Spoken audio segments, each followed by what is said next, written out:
अब जाति व्यवस्था में परिवर्तन को प्रभावित करने वाले कारक कौन कौन से हैं इन्हें समझते हैं। जैसे कि Sanskritisation, modernisation, westernisation, industrialisation and urbanisation, democratic decentralisation, social movements, role of state, role of caste in politics and legislative measures. ये सभी फैक्टर्स हैं जिसके वजह से कास्ट सिस्टम में बदलाव आया है। Sanskritisation, according to M N Srinivas, Sanskritisation is the mobility concerned with the positional change in the caste system. Positional change क्या होता है? जब कोई पर्सन लोअर कास्ट से पढ़ लिख कर IAS ऑफिसर बन जाता है या फिर कोई बड़ा बिजनेसमैन बन जाता है तो उस कंडीशन में उसका पोजीशन चेंज हो जाता है, तो यही पोजीशनल चेंज कहलाता है कास्ट सिस्टम में। लेकिन उसका कभी भी कास्ट नहीं बदलता है, ऐसा एम एन श्रीनिवास का मानना है। वेयर अ लो और मिडल हिंदू कास्ट और ट्राइबल और other group changes its customs, rituals, ideology and way of life in the direction of a high and frequently twice born caste। Twice born caste क्या है? जैसे चिराग पासवान और टीना डाबी को देखकर कोई भी लोग उसे लोअर कास्ट का नहीं समझेगा। कोई भी लोग इनके पर्सनालिटी और स्टेटस को देखकर अपर कास्ट का ही समझेंगे। सिंगल सेंटेंस में बोलो तो संस्कृताइजेशन में लोगों का सोशल स्टेटस चेंज हो जाता है। वेस्टर्नाइजेशन की वजह से कास्ट सिस्टम में चेंज आता है। Due to changes in the spheres of education, food habits, dressing sense, style of eating, manners etcetera. Westernisation has brought occupational changes cutting across the caste barriers। Modernization, it is a process that primarily relies on scientific outlook, rational attitudes, high social mobility, mass mobilization, and specialization in work. It has made the caste system more flexible. For example, in urban areas, castes are gradually becoming classes। Industrialisation ने caste system को किस तरह बदला? It give equal opportunity to all individuals across castes. This destroyed the traditional caste based occupation feature of the caste system. अब urbanisation से देखते हैं। It give anonymity to caste identities of individuals and caste based dietary choices and commensality rules are no more strictly adhered to in urban areas। जैसे restaurants, eateries में सभी लोग एक साथ बैठकर खाना पीना खाते हैं, कोई किसी से कास्ट नहीं पूछता है। Democratic decentralisation, the reservation provided in the Panchayati Raj system has allowed the lower castes. Caste and politics ने भी कास्ट सिस्टम को बदल दिया है। They both are closely linked to each other. Caste in politics refers to the influence and role of caste in the political system. जैसे उत्तर प्रदेश में new Dalit political parties became increasingly prominent, such as the Azad party led by Chandrashekhar Azad. ये जो person है lower caste के लोगों को mobilise करके अपना वोट बैंक हासिल करते हैं। अब बात करते हैं पॉलिटिक्स इन कास्ट क्या होता है। Politics in caste refers to the use of political strategies and tactics within caste based communities. जैसे कि the economically weaker section EWS policy in India provides a 10% reservation to people in the general category. Legislative measures की वजह से caste system में बहुत बदलाव आया है। A variety of social legislations have been introduced in the post independence era which aims to safeguard the interests of the downtrodden, to eradicate untouchability, and to facilitate the social and economic development of the depressed castes. For instance, Untouchability Offences Act 1955 provided for punishment against the practice of untouchability, and SC and ST Prevention of Atrocities Act 1989. Role of state: affirmative action or reservation such as first land reform, abolition of Jamindari system and Mandal Commission. OBC must be provided a reservation of 27% in public sector and government jobs. इनके बाद social movements जैसे पाटीदार आंदोलन, जाट आंदोलन ने भी caste system को बदल दिया है। अब बात करते हैं difference between class and caste. Class को कैसे डिफाइन करते हैं? A social group defined by economic status. और कास्ट को कैसे डिफाइन करते हैं? A social group defined by birth. अगर मैं बात करूं क्लास का मोबिलिटी के बारे में, क्लास में मोबिलिटी पॉसिबल है, possible to move between classes, but caste में mobility movement between castes is restricted. Inheritance का क्या कंसेप्ट है क्लास में? Wealth is passed on through inheritance. और कास्ट में caste is inherited from parents. Occupation की मैं बात करूँ तो determined by education and ability class में, लेकिन कास्ट में क्या होता है? Determined by birth. लेकिन अब बदलाव आ चुका है। अब मैं बात करता हूँ इंटरमिक्सिंग की, तो members can intermarry across classes, but intercaste marriages are traditionally not allowed. Social hierarchy का क्या मतलब है क्लास में? Based on wealth and income. लेकिन कास्ट में क्या होगा? Based on birth and traditional occupation. Discrimination जो क्लास में होता है वो based on economic status, but in caste discrimination based on birth and caste identity. Democracy: caste system does not hinder the democracy. The caste system hinders the democracy. वो कैसे? क्योंकि caste system पर बहुत सारे वायलेंस होते रहते हैं। अब मैं बात करता हूँ रेसेस इन इंडिया। ये भी क्या है? हमारे इंडियन सोसाइटी का एक इम्पॉर्टेंट फीचर है। तो India is a melting pot of races. The Indian population is constituted of major races of the world. We find people of different races in India. The most authoritative and plausible. Authoritative का मतलब है प्रमाणिक, plausible का मतलब होता है विश्वसनीय। Okay, the most authoritative and plausible racial classification has been given by B.S. गुहा। ये B.S. गुहा कौन है? यह एक इंडियन फिजिकल एंथ्रोपोलॉजिस्ट है, मतलब फेमस ह्यूमन साइंटिस्ट। B.S. गुहा, जिन्होंने भारत में 6 प्रमुख नस्लीय तत्वों का नाम दिया है। 6 major racial elements in India. First race Negrito. They are confined to small provinces in the south. The Kadar, ये ट्राइब हैं। ये कहाँ कहाँ रहते हैं? कर्नाटका, केरला, तमिलनाडु में। अंडमानीज अंडमान में, अंगामी नागाज नागालैंड में, and Bagdi of Rajmahal hills Bihar. They were the first to arrive in India. They have short stature, black skin, black woolly hair, thick lips and broad nose. Next type का race proto Australoid. They enter the Indian subcontinent after Negritos. The common physical appearance includes brown skin complexion, short stature, broad nose, curly hair.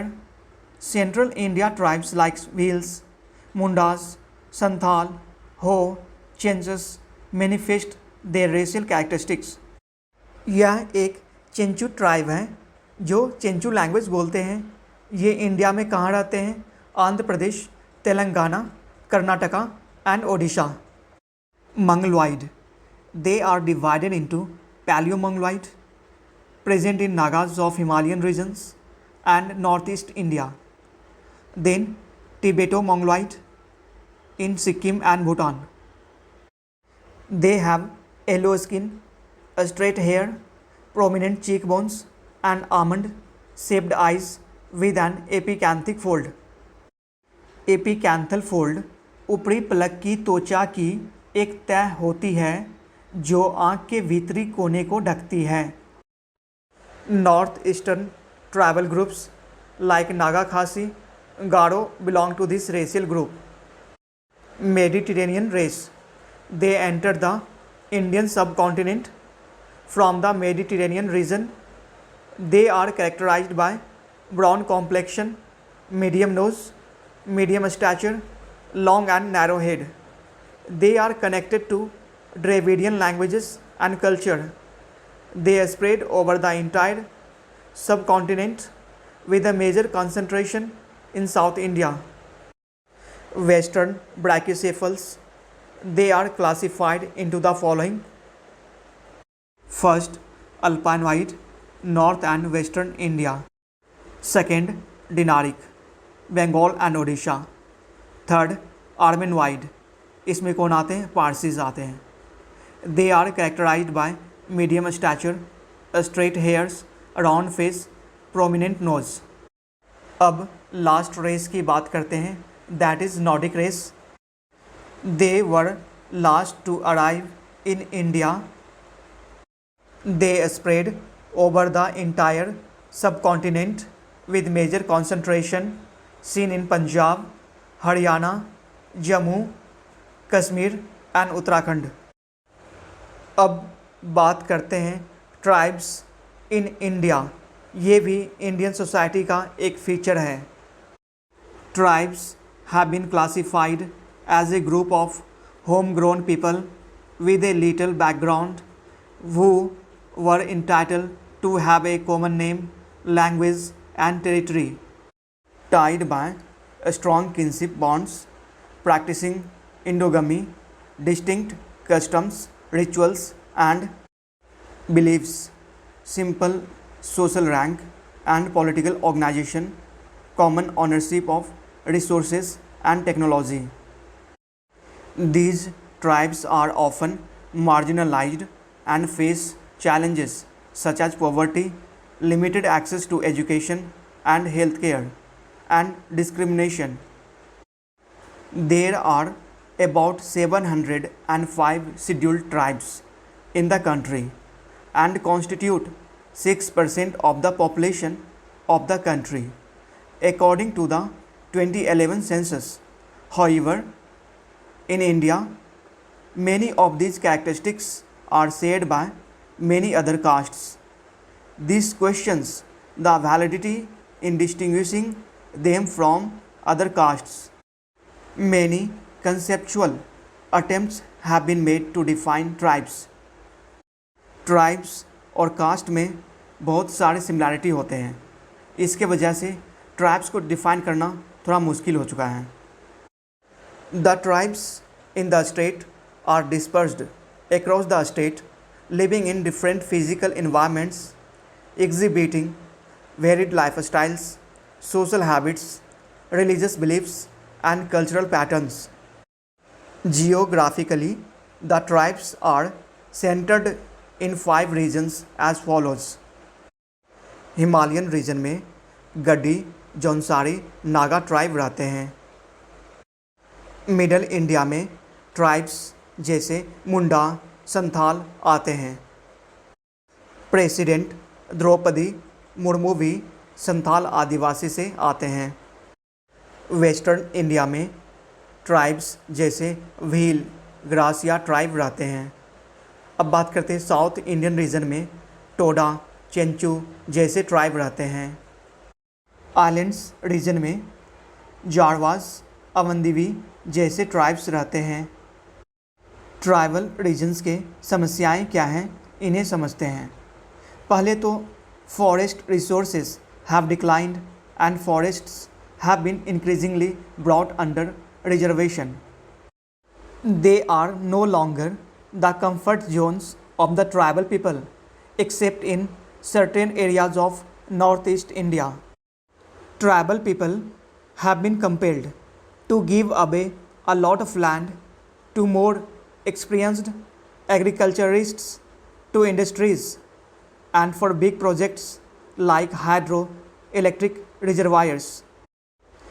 Big industries have been established in their areas, so the bane is they have been displaced by such industries, and the boon is they have been given employment as wage laborers. इसका असर ये हुआ, बाजार अर्थव्यवस्था के प्रभाव के कारण आदिवासी अपनी ज़रूरतों को पूरा करने के बजाय बाजार के लिए उत्पादन करते हैं। इंडियन सोसाइटी में इन सभी के अलावा कुछ और भी फीचर्स हैं, जैसे a balance between spiritualism and materialism, the balance between individualism and collectivism, coexistence of traditionalism and modernity. Balance between spiritualism and materialism में क्या होता है? India is known for its spiritual traditions and practices with Hinduism, Buddhism and Jainism originating in India. At the same time, India has embraced materialism and modernization with rapid economic growth and urbanization in recent years. अब बात करते हैं the balance between individualism and collectivism का क्या अर्थ है। भारत व्यक्तिवाद और सामूहिकता दोनों को महत्व देता है। जहां व्यक्तिगत स्वतंत्रता और स्वायत्तता को अत्यधिक महत्व दिया जाता है, वही सामाजिक और पारिवारिक जिम्मेदारियों को भी महत्वपूर्ण महत्व दिया जाता है। Next, coexistence of traditionalism and modernity.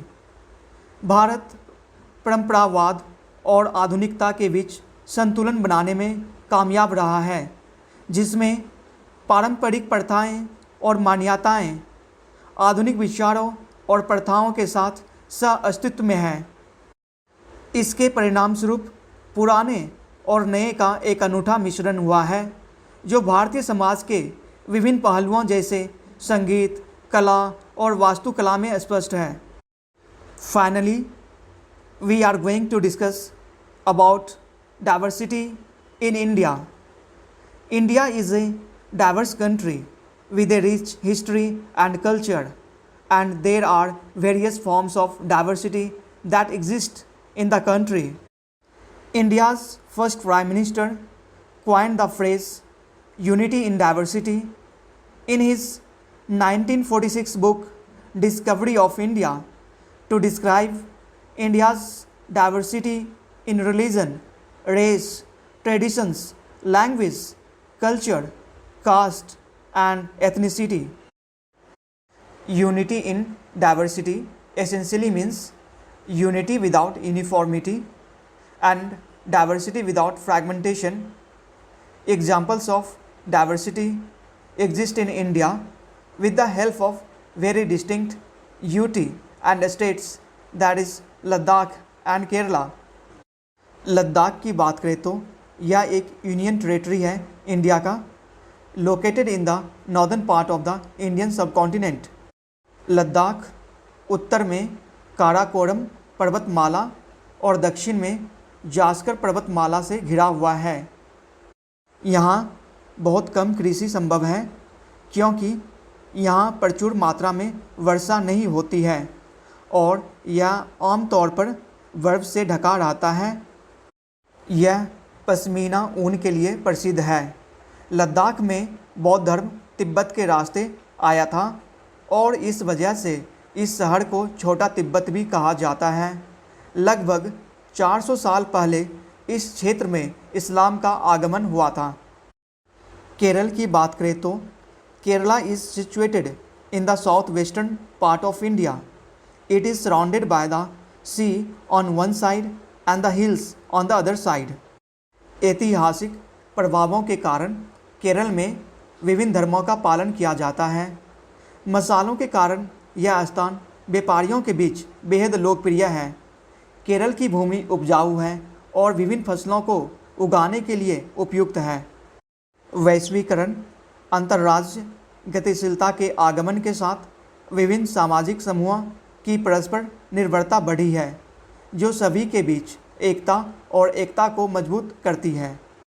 अब हम लोग डिफरेंट टाइप्स के डाइवर्सिटी को समझेंगे, जैसे religious diversity, ethnic diversity, geographical diversity, linguistic diversity, culture diversity, regional diversity, socio economic diversity, multiculturalism and pluralism, gender diversity, caste and racial diversity.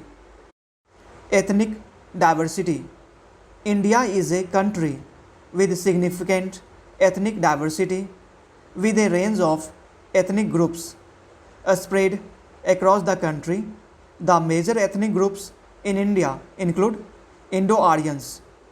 The Indo-Aryans are the largest ethnic group in India, comprising around 72% of the population. They are primarily found in the northern, central, and western regions of the country. Dravidians. The Dravidians are the second largest ethnic group in India, comprising around 25% of the population. They are primarily found in the southern parts of the country. Mongoloids. The Mongoloids are a small ethnic group in India, comprising around 3% of the population. They are primarily found in the northeastern parts of the country. Other ethnic groups. There are several other ethnic groups in India, including the Tibeto-Burmans, Austroasiatics and the Andamanese. अब बात करते हैं linguistic diversity की, जैसे Indo Aryan languages में हिंदी, बंगाली, पंजाबी, गुजराती, मराठी बोले जाते हैं। द्रविडियन लैंग्वेजेस में तमिल, तेलुगु, कन्नड़ और मलयालम बोले जाते हैं। ऑस्ट्रो एशियाटिक भाषाएं में संथाली, मुंडारी और खासी जैसी भाषाएं शामिल हैं। तिब्बती बर्मी भाषाएं में मणिपुरी, नागामी और शेरपा जैसी भाषाएं शामिल हैं। एंडेमानीज लैंग्वेजेस क्या हैं? The Andamanese languages are a group of languages spoken by the indigenous people of the Andaman and Nicobar Islands, located in the Bay of Bengal. यही अंडमानी भाषाएं होती हैं। इंडो यूरोपियन लैंग्वेजेस में इंग्लिश, फ्रेंच जैसे भाषाएं शामिल हैं। अब बात करते हैं according to the 2011 census of India, more than 19,500 languages spoken in the country. The top 5 most spoken languages in India are Hindi, spoken by 41% of the population, Bengali 8.11% of the population, Telugu 7.19% of the population, Marathi 6.99% of the population, Tamil spoken by 5.91% of the population. The 22 official languages of India recognized by the Indian Constitution as Assamese, Bengali, Gujarati, Hindi, Kannada, Kashmiri, Konkani, Malayalam, Manipuri, Marathi, Nepali, Odia, Punjabi, Sanskrit, Sindhi, Tamil, Telugu, Urdu, Bodo, Santhali, Maithili and Dogri. According to the UNESCO Atlas of the World's Languages in Danger, there are 197 endangered languages in India, which is the highest number of endangered languages in any country in the world. The Indian government has launched several initiatives to promote linguistic diversity and preserve endangered languages, including establishment of the Central Institute of Indian Languages, the National Translation Mission, and the Tribal Language Development Program. Religious diversity. India is a secular country and people of various religions coexist here. including Hindus, Muslims, Sikhs, Christians, Jains, Buddhists, and others. India is known for its religious diversity, with people of various religions coexisting in the country. Here are some of the major religions practiced in India. Hinduism. Hinduism is the largest religion in India, with over 80% of the population identifying as Hindus. Hinduism is a diverse religion with various beliefs, customs, and traditions. Islam is the second largest religion in India, with around 14% of the population identifying as Muslims. Muslims in India have their own customs and traditions that are unique to the country. Christianity is a minority religion in India, with around 2.3% of the population identifying as Christians. Christianity was introduced to India by the Portuguese in the 16th century. Sikhism is a religion founded in the 15th century in the Punjab region of India. It is the fourth largest religion in India, with around 2% of the population identifying as Sikhs. Buddhism originated in India and spread to other parts of the world. Today, around 0.7% of the Indian population identifies as Buddhists. Jainism is an ancient religion that originated in India. Today, around 0.4% of the Indian population identifies as Jains. Zoroastrianism मतलब पारसी धर्म. Zoroastrianism is a minority religion in India, with around 0.006% of the population identifying as Zoroastrians. Certain issues related to religious diversity, communal violence, religious conversion, religious extremism. Cultural diversity. India has a rich cultural heritage with various customs, traditions, and festivals celebrated across the country. India is known for its rich cultural diversity, which is reflected in its art, music, dance, food, clothing, and customs. The country is home to several religions, languages, and ethnic groups, each with its unique traditions and customs. This cultural diversity has been shaped by centuries of migration, trade, and interaction between different civilizations and has contributed to the country's cultural richness and heritage. देश भर में मनाए जाने वाले जीवंत त्योहारों से लेकर विविध व्यंजनों तक भारत की सांस्कृतिक विविधता इसके लोगों के लिए गर्व का एक महत्वपूर्ण स्रोत है और दुनिया भर के लोगों के लिए आकर्षक का स्रोत है।